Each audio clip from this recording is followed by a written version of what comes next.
Ayan, currently po, tapos na po ang ating head and shoulders na trade, which is ito yung isa sa trade plan natin na ginawa kahapon, which is I uploaded on Facebook naman po.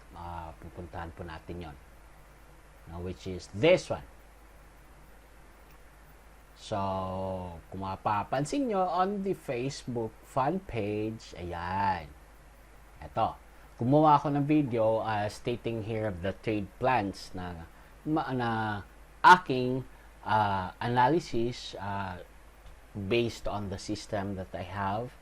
Tapos, on the Monday, which is kanina, no, nag-post na rin po ako na meron ng isang confirmation na lumabas, which is ito yung sa New Zealand NZD-CHF, no? New Zealand and Swiss. Tama ba? Swiss franc, yeah, tama. So, after the first confirmation, post ulit ako on the comment na nagkaroon na ng second confirmation. No? Then after that, at kung mapapansin nyo po, hindi ko po kayo pinabayaan at binigay ko po lahat. No? Nagkaroon na ng third confirmation. So, nag-proceed ako to fourth. And nung fourth confirmation ay specifically, sinabi ko na dito na if papasa yung fifth confirmation, so, mag-trade na tayo. Which is, at exactly this one, no? 5 hours ago, pumasa yung fifth confirmation. So, this is the reason na nag-trade. And currently, at around 3 o'clock in the morning, natapos na po yung trade at ito na po yung resulta. No, ito po yung safe zone. Pero bakit sa akin hindi pa tapos? Kasi po, I have reason to believe na pwede pa po siyang aabot dito.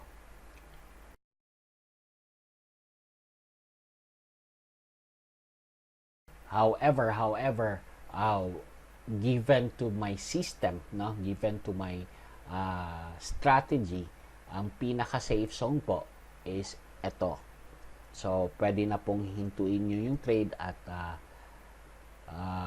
sure na panalo na po kayo, or sa nakasabay na nag-set din sa kanila na marunong na nag-trade sa pamaraan ng the way I trade the head and shoulders ay maaaring na-set nyo na ito. But sa hindi pa, ito po yung pinaka-safe zone. Beyond that, meron na pong possibility, like kagaya sa akin ngayon, although I took the risk, no, meron po tong possibility na hindi niya itutuloy pababa, kundi aakyat na po siya. So, however, to my case, tinutuloy ko pa rin. No? So, this is another proof. As I said, no, paulit-ulit na lang po ako. Halos siguro almost 2 years na akong paulit-ulit dito. No? And I believe meron pa rin po hindi nakakaalam sa proseso, no, kung paano ko ito ginawa, no, paano ko to na derive, ano mga combinations, time frame combinations, indicators that I used, and lahat, no. So if ever you have time, and I believe you will have time kung gusto niyo talagang matuto, you can scan it on my Facebook. Right? You can scan it my Facebook dito sa fan page na to, or you could scan it on my channel, no, dito sa Uling Cyril. Nandito po yung sinasabi kong 5 confirmations. No, sa mga nagtatanong, no, sa nagtatanong anong time frame, anong moving average, ano yung confirmation 5, ano yung confirmation 4, nandoon po lahat yan. Na-discuss ko po lahat. However, if you really want to know na ako ang sasagot, which is yes, gagawin ko po yan. Pero since I'm trying to build my channel for the reason na rin po na I do have meron naman po akong proven strategy and data for months and even for years, and hanggang ngayon gumagana pa rin siya.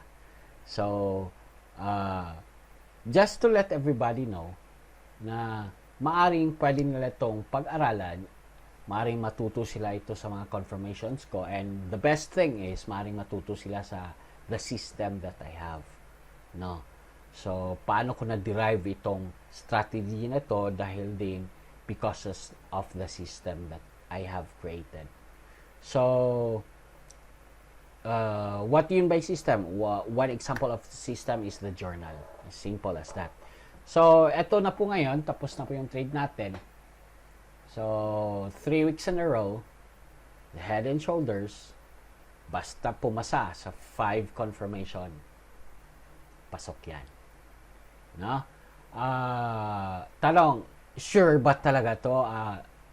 Meron din po, no, kung makikita mo sa fan page ko, ginawa ko pong header nga ito, yan, no? Strategy accuracy, yan, no? It's success rate detects non-profitable 80, so the success rate 100 to 94%. Is there such thing as success rate 100? So perfect system. Actually, there's no such thing as perfect system, pero dahil nga po ang system ko is designed to detect the non-profitable head and shoulders, kaya ganito. Although lang, requirements talaga dito is patience. Huwag magmadali. Which is, hanggang ngayon, yan pa rin ang failure ko. Hindi ako makapaghintay. So, however, for the next na naman, dahil sa ginawa nating trade plan, P2 po yun, no? The next na naman nasa watchlist ko is tong GBP USD. Hinihintay ko na naman na papasa sa first confirmation, yung 6180, at Euro GBP. For the Euro GBP, nagkaroon po, no, ng sa 1 hour time frame. So I'm just waiting na magkakaroon ng dito, pupunta dito yung price so that I could make an entry or papasok na naman yung 5 confirmation. So ito ngayon ang mga priority list ko for today. So sa nakasabay, maraming salamat. Sa hindi nakasabay at gustong matuto nito, I could explain it to you talaga, but what I would require you to do is pupunta po kayo sa channel ko sa YouTube. Dito po kayo magtatanong, no?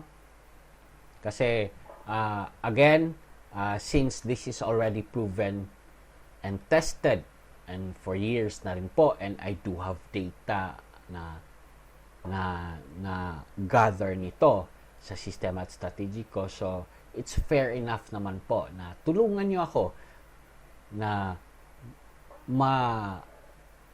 palaki ang community ko dito sa YouTube. So again, kung gusto niyo malaman, no, the specific of the process of that 5 confirmation, just visit on this. Look at on your screen. Ito po yung fan page. Ito po yung YouTube ko, no? Merong community tab dyan on my channel. Dito po ako nag-e-explain. If ever gusto niyo magtanong, just go visit this. No, tanong kayo dyan at I'll promise you, I'll explain everything from start to finish. Maraming salamat.